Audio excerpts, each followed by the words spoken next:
My name is Alex, and no matter what happens, no one can take that from me. Waking up on a beach with no memory of how I got there makes it sound like maybe I just had a little too much fun the night before. This was different. First of all, I was not alone. As I shakily got to my feet, I saw others doing the same. I offered a wary smile to a woman nearby, and she returned it with an angry grimace. I was shaking my head in dismay, and with the hopes it might clear some of the cobwebs, which is likely why I did not notice her approach with a sizable rock in her hand. She swung it forcefully at my face, and the sharp jolt of pain sent me reeling. I'd never been hit in the head with a rock before, so at first I worried the loud crack I heard was my skull. It was not until my vision cleared, I saw the woman shot dead at my feet, and heard several more loud cracks that I realized this was the sound of gunfire. I started running. The jungle quickly folded around me like a warm green blanket, but the sense of security this gave was quickly proven false when the sounds of pursuit became obvious.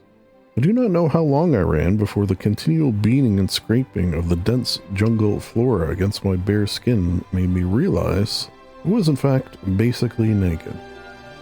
This realization struck at the same time as the panther. I saw the large bloody gash down my side before I felt its throbbing ache. When I looked up, the creature was nowhere in sight, but the sounds of those pursuing were closing in. I took a deep breath, and on the exhale, I contemplated my choices.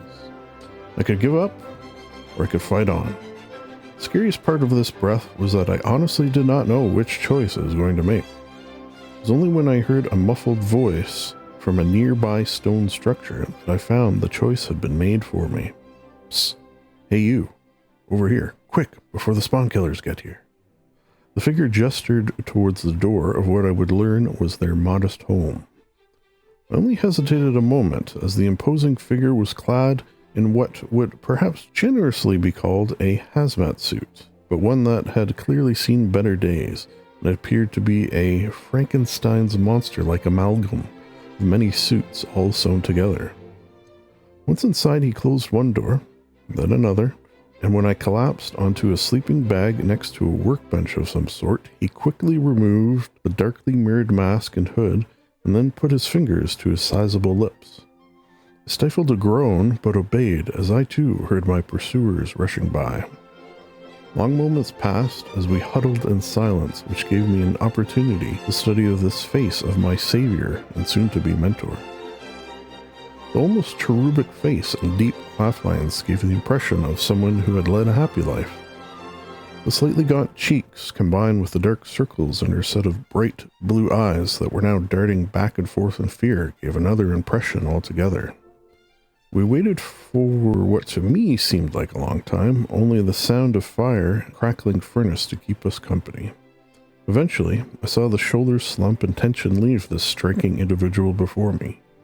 Reaching into a nearby box, he pulled forth some bandages, and kneeling down beside me, he smiled a room-lightening smile that said without words that everything is going to be okay.